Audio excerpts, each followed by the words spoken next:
کی بچیاں ناچ گانے کو اپنا شعار اور شوق بنا لیں، ان کی نسل سے اب خالد بن ولید نہیں پیدا ہو سکتے، ناچنے والے ہی پیدا ہوں گے، محمد بن قاسم نہیں پیدا ہو سکتے، طارق بن زیاد نہیں پیدا ہو سکتے۔ مجھے صلاح الدین یاد آیا، میں بہت رویا۔ وہ بھی کسی ماں کا جنا ہی ہوا تھا۔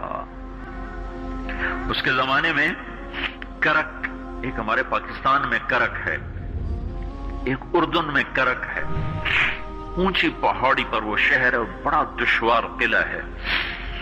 اس پر ایک حکمران تھا عیسائی، اس کا نام تھا ریجنالڈ۔ تو کرک کے قریب سے قافلے گزرتے تھے حج کے، تو اس نے ایک دفعہ حاجیوں کے قافلے پہ حملہ کیا اور کہنے لگا بلاؤ اپنے محمد کو تمہاری مدد کرے، اور سارے حاجیوں کو تعطیق کر دیا۔ اور دوسری دفعہ اس نے بحری بیڑا تیار کی اور مدینے پر حملہ کرنے کے لیے وہ بندرگاہ تک پہنچا یمبو کی، لیکن موسمی حالات سازگار نہ تھے تو واپس ہو گیا۔ تو حطین کی لڑائی ہوئی ہے فلسطین میں، جس میں سارا یورپ اپنی طاقت کے ساتھ میدان میں اترا تھا، اور ادھر تنہا صلاح الدین ایوبی رحمت اللہ علیہ اکیلا اس لشکر سے ٹکرایا تھا، اور انہیں اس میں ساری رومن امپائر کو شکست ہوئی تھی، تو بڑے بڑے بادشاہ اس میں گرفتار ہوئے، تو اس میں ریجنالڈ بھی گرفتار ہو کے آیا۔ تو کوئی 12 بادشاہ تھے ریاستوں کے جو سامنے اس کے پیش کیے گئے، تو پیاس کی شدت سے سب کا برا حال تھا، تو صلاح الدین نے سب کو پانی پیش کیا، ریجنالڈ کو نہیں پیش کیا۔ تو یروشلم کا جو بادشاہ تھا ہمفرے، اس نے اپنا پانی بچا کے اس کو دیا۔ تو صلاح الدین نے کہا یہ پانی تو دے رہا ہے، میں نہیں دے رہا ہوں۔ اسلام میں یہ ہے جب کسی کو پانی پلا دو تو اس پہ تم ہاتھ نہیں اٹھا سکتے، یہ امن کی نشانی ہے۔ تو صلاح الدین نے فوراً اسے کہا یہ پانی تو نے دیا، میں نے نہیں دیا۔ تو پھر انہوں نے ریجنالڈ کو اسلام کی دعوت دی کہ تو مسلمان ہو جا، میں تجھے دعوت دیتا ہوں۔ اس نے انکار کر دیا، میں نہیں ہوتا۔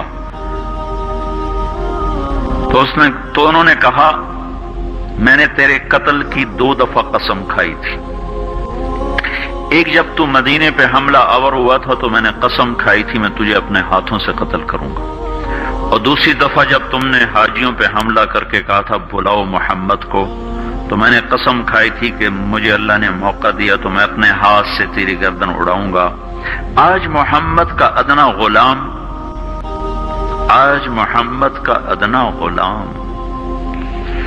تیری اس بات پر یہ فریضہ ادا کرنے کے لیے آ رہا ہے، اور اپنی تلوار سے اس کی گردن اڑائی، وہ پیچھے لٹک گئی، پوری نہیں اڑی، پیچھے لٹک گئی، خوفناک منظر بن گیا۔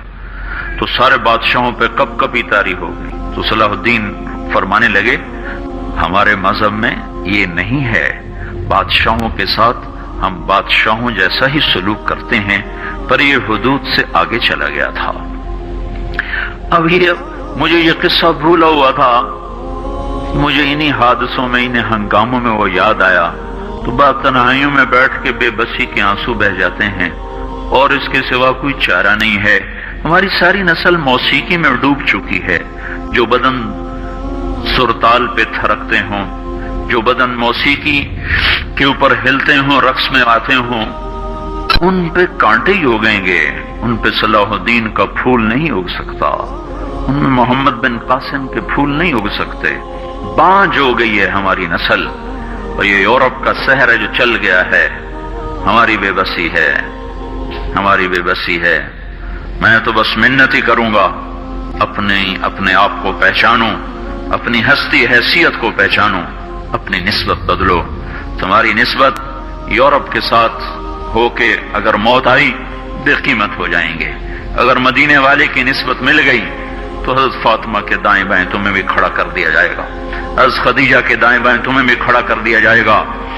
یہ چند دن ہیں، صبر کر لو، گھٹ گھٹ کے مر جانا ہی بیٹیوں کی روایت ہے۔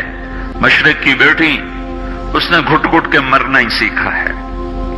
ہاں، یہ آزادی، یہ آوارگی، یہ مغرب کی عورت کا خاصہ ہے، اور 18ویں صدی تک مغرب میں بھی کوئی عورت ایسے ننگی نہ تھی، اور گھر کی زندگی تھی۔ لا الہ الا اللہ